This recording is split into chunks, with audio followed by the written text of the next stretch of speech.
depressed, frustrated, sad, confused. You want answer. Let's talk. Give me a message sa page ko sa Philippine Dating Coach and you can have one-on-one coaching with Coach Baze, your dating coach. Just please subscribe to my channel and hit the bell button. Paano tirahin, tamaan, or saktan yung pride ng ex mo? Simpleng-simple lang yung gagawin natin dito. 2 steps lang. Una, don't give a shit. Doon, narinig mo na yan sa ibang mga videos ko. Alam mo na yun, don't give a shit ay napaka-importanting bagay. Just don't give a shit. Pero, kung gusto mo talagang saktan yung pride ng ex mo, as in to the max, eto medyo kakaibang advice ang ibibigay ko sa inyo ngayon. Pero, common lang siya. Common to, pero ipapalinaw ko siya sa inyo dahil kahit common to, di naman kayo naliliwanagan dito.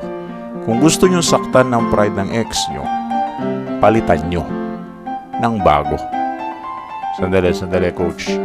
Palitan ng bago, sandali. Pwede ba natin pag-usapan yan? Palitan ng bago, pag ba pinalitan ng bago, masasaktan yung pride niya. Paano kung matagal na niyang nire-request na magpalit ako? Kasi yung ex ko lagi sinasabi sa akin na hindi tayo bagay para sa isa't isa, kaya humanap ka na lang ng iba yung magmamahal sa'yo. Alam nyo, sa totoo lang, sinasabi man ng ex mo yung mga bagay na yun. Siguro dahil hindi ka na niya mahal, dahil nagsawa na siya sa'yo, dahil wala na siyang lambing na nararamdaman sa'yo. Pero isa lang ang reason kung bakit kanya tinutulak palayo or hindi siya takot na mawala ka. Kasi umay na siya sa love mo or hindi niya na-appreciate yung pagmamahal na binibigay mo. At hindi siya nag-give back. Para niyang ini-scam ka. Ang ibig ko sabihin, minamahal mo siya pero wala kang nare-receive na pagmamahal mula sa kanya. Simple lang ang dahilan kaya wala kang nare-receive na pagmamahal mula sa kanya. Dahil hindi niya na-appreciate yung love mo. Hindi niya na-appreciate lahat. Kaya, yun yung reason kung bakit psychologically, parang wala siyang gana sa'yo. Hindi ka naman kasi niya hinahabol-habol eh. Ikaw lang naman humahabol-habol sa kanya. So, yun yung mga reasons. Ngayon, kapag pinalitan mo yan, hindi lang yung palit na nagpalit ka. Okay? Kundi yung nagpalit ka tapos sumaya ka. Doon mo tatamaan yung pride niya. Ipapakita natin sa kanya nang nung yung ex mo, yung kinakasama mo, hindi ka masaya. Pero nung yung bago na yung kasama mo, naging happy ka na. Palitan mo siya. At kapag nakahanap ka ng kapalit niya, mag-outing kayo, lumabas kayo, i-post nyo sa FB. Laging dun sa picture ninyong dalawa ng kapalit niya, dapat lagi kayong masaya. Lagi kayong nagde-date, umaakyat kayo ng mga bundok, namamasyal kayo, nagve-vacation kayo. That's so simple. Kailangan mo lang siyang palitan. Bakit kailangan mo siyang palitan? Diyos ko naman, mahabag ka naman sa sarili mo. Hindi lang nag-iisa ang tao sa mundo. At hindi pwedeng maubos yung panahon at oras mo kakaisip dyan sa ex mo kung kailan siya babalik.